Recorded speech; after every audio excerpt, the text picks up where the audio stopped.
Bismillahirrahmanirrahim. Assalamualaikum warahmatullahi wabarakatuh. Waalaikumsalam warahmatullahi wabarakatuh. Hamdan wa sana'illah, sholatan wa salaman ala rasulillah. Nahmaduhu subhanah wa nasta'inuhu wa nastahdik huwaladzi anzala sakinata fi qulubil mu'minin.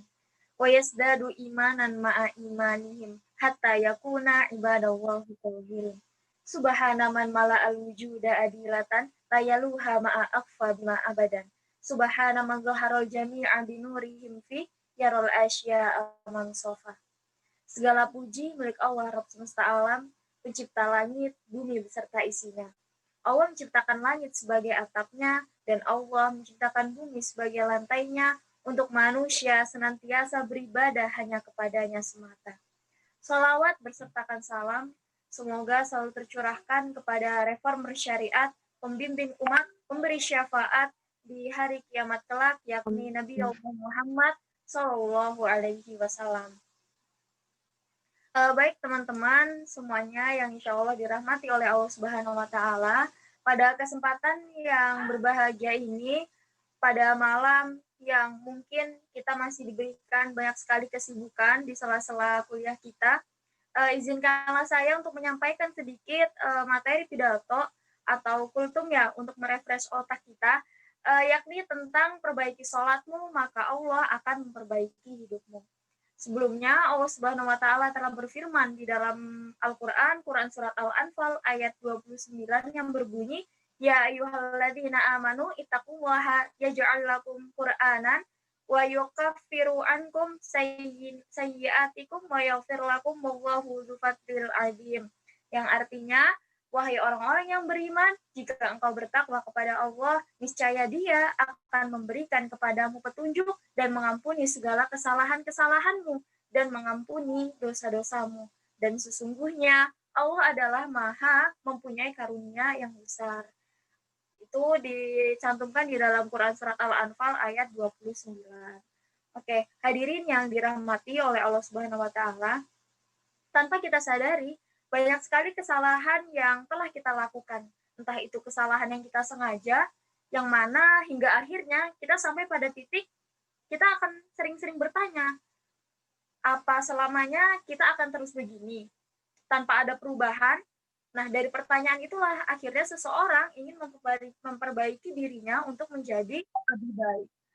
Contoh simpelnya mungkin dari teman-teman selama ini, di semester 3 ini mungkin teman-teman selalu beranggapan bahwa kok kayaknya di perkuliahan ini aku nggak ada ngerasa ada perkembangan diri ya. Nah, pasti teman-teman akan bertanya, sampai kapan kayak gini? Masa iya sih nggak ada perubahan? Apalagi kita mau menginjak di semester 4. Nah, jika kita tidak mengetahui harus mulai dari mana untuk memperbaiki hidup kita, maka mulailah untuk memperbaiki sholat.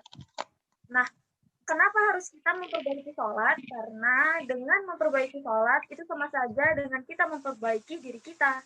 Karena saat kita mampu memperbaiki keduanya, pasti Allah akan memperbaiki hidup kita. Nah, teman-teman semua yakinlah, dan kasih sayang yang diberikan kepada orang-orang yang beriman, itu adalah sebuah karunia yang sangat luar biasa. Kalau kita ingin terlindung dari kejahatan manusia, maka Allah akan memberikan sebuah jaminan perlindungan dan perlindungan dari kejahatan hamba-hambanya melalui ibadah yang benar. Gitu. Nah, kenapa bisa demikian? Kok bisa ya kalau misalnya kita memperbaiki sholat, apa hubungannya sama hidup gitu? Nah, jadi gini teman-teman, jika kita ingin dimudahkan ketika menghadapi sebuah masalah yang sulit, keluar dari sebuah kesempitan, mengetahui yang benar di antara kebatilan dan yang salah di antara kebenaran, maka Allah itu menjamin semua bagi siapa saja yang taat dan bertakwa kepadanya. Ada beberapa faktor yang dapat kita lakukan apabila kita ingin menjadikan hidup kita menjadi lebih baik. Apa saja sih? Nah, jadi jika kita tidak mengetahui sesuatu itu harus dimulai dari mana untuk memperbaiki hidup kita, maka maka cara yang paling efektif adalah dengan kita memperbaiki sholat kita. Maka sudah pastilah Allah akan memperbaiki hidup kita. Kenapa demikian? Karena dengan sholat merupakan sebuah tiang agama dan juga sholat merupakan ibadah yang paling utama sebagai hamba Allah. Di antara banyak-banyak perbuatan untuk beribadah kepada Allah dan Rasul-Nya, maka perintah melaksanakan sholat adalah hal yang paling diutamakan. Seperti yang tercantum di dalam Quran Surat Al-Toha, Allah Subhanahu wa Ta'ala berfirman yang artinya, "Sesungguhnya aku ini adalah Allah, tidak ada Tuhan yang hak selain aku. Maka sembahlah aku dan dirikanlah sholat untuk mengingatku." Itu tercantum di dalam Quran Surat Al-Toha ayat 14. Oleh karena itu teman-teman, jangan pernah kita melewati sholat. Karena ada jutaan manusia di alam kubur yang ingin dihidupkan kembali hanya untuk apa? Hanya untuk bersujud kepada Allah. Hanya ingin bersujud kepada Allah sekali saja. Mereka ingin dibangkitkan dari kubur hanya karena mereka menyesal. Ketika mereka masih hidup, mereka tidak sama sekali menyembah Allah dengan cara sholat. Padahal sholat adalah salah satu tiang agama. Gitu. Nah, dan lagi jangan sampai kita meleha-lehakan sholat. Karena apa? Karena Allah selalu menyemangati dengan alas sholah.